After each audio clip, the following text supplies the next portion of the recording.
Hello, man here, working inside my garage here today, and I think we've got a rather interesting project. We're going to be attempting to replace this cobbled together door here with an actual door. This is the man door here to the garage, and in case you can't tell, this is like a homemade job here. This is not like an actual door, right? This is something somebody built, and it's not bad. I can't complain about the quality of how it's built, Evan. What I can complain about though is the ease of opening said door. There is no lock on this. Well, there is from the outside, but it's a clasp style with a padlock. Yeah, that kind of sucks, Evan, rather than having like an actual doorknob, or even if you had something like this that somehow locked, which actually, you know what, it might. It probably does actually maybe lock from the outside, but again, it'd be with a padlock or something like that, right? Not an actual key. Not to mention this door is not in any way, shape, or form, in case you can't tell from all the light and the large holes. It's not sealed in any way, shape, or form, Evan. We typically never use this door. We just, if we come into the garage, Evan, through the garage door, open the big door. That's how we typically do it. So, got a door from my parents here. My parents were replacing one of their doors, and if I measured correctly, I think it should hopefully fit in here. We'll find out, Evan. My parents were replacing one of their old garage doors. They were just going to throw it away, so it's not in the best of shape, but I didn't want to have to go out and buy a door for this garage. Evan, this garage is... yeah, it just, buying a new door for this garage just did not seem like a wise investment of money, if you know what I mean. So we're going to take this out. Shouldn't be too bad, I don't think. Just pop a couple of the hinges off here, and we'll see how well the new ones, well, new one to me, everyone, is going to fit in here.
Okay, but now that we got the old door out, here's the new door we're going to be putting into this. Again, this came from my parents here.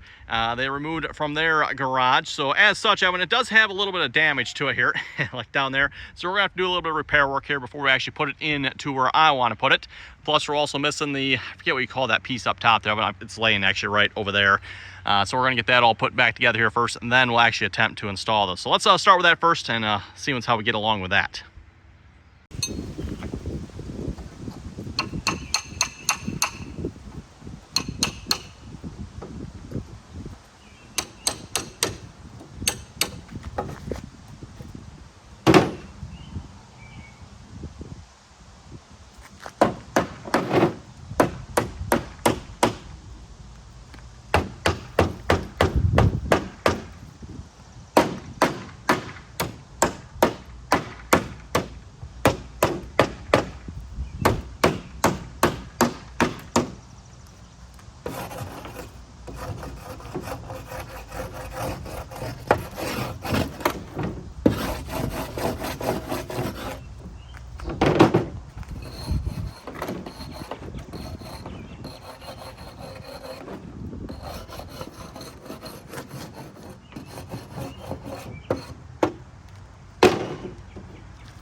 after doing some measuring here, we got a few modifications here to make to this rough opening here as well. First off, the new door is probably going to go up to right about here, so that actually should work out pretty good. We just need to take this piece here out. I'm assuming there's probably just like a 2x4 back there or something like that, and it doesn't look like there's anything supporting it, so we should be able to take that out, no problem. Next, we're also going to have to take out these side boards here. Looks like they just got 1 by whatever's back behind there. Fortunately, that's going to wreck this too. I was hoping to, we'll see once if we can keep that in good shape here so I can reuse that. We'll see once how that works. But we're going to take that off here in a minute, and we'll probably have to take that top piece off as well and see once where we end up then.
Okay, there we go, but I think that's going to do it here for this video. This door install actually went better than I thought it would. One thing I want to make mention of here, this door is obviously designed for a 2x6 wall. That's why it's, you can see sticking out quite a bit further there.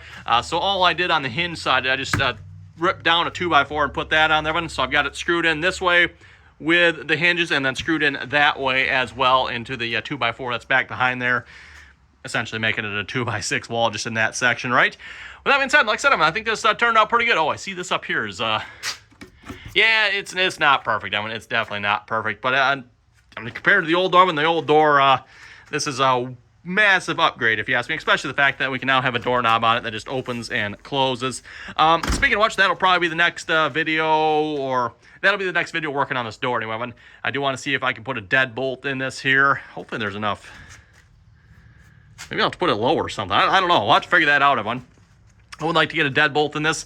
Back, when my parents did their doors, the deadbolts were all in one, everyone. And I took that one off, by the way, because it didn't work. That's one of the reasons my parents got rid of that door. But it had an all-in-one deadbolt. So this was the deadbolt in addition to the handle. Kind of nice because you just have, the one lock on it rather than having to potentially lock this, then lock your deadbolt. But just had all-in-one. Again, like I said, it didn't work. I don't know where I put it, everyone, but I kind of threw that away because, yeah, wasn't much good. Also, I didn't show it on video, but I went ahead and spray foamed around the outside edge of the door. Yeah, don't ask me why, because it's like, really? I don't know, it just helps hold it in, I guess, because, yeah, we got a big gap up there for some reason. Looks like that maybe needed to come down. I did actually measure it down on the bottom. It was nice and level down there. I was kind of surprised by that. And again, when you hang your door one, get the bottom level, and then you get this side level as well. So level this way, as well as level that way. That way, so when you open your door, actually, let's test it right now. So if you open the door, that's what you want to see, everyone. You don't want to see it like swinging closed on you. That means you have it, I think it's tipped that way if I remember correctly. And if it swings open, then it's tipped this way or something like that. So, yep, you can tell we got it nice and level, and it just stays right where it's at. Closes nicely. I like it. Definitely a much improved upgrade here, if you ask me. So again, I'm rambling on here. Thanks for watching. You folks have any comments or questions, be sure to leave them down below. Until next time.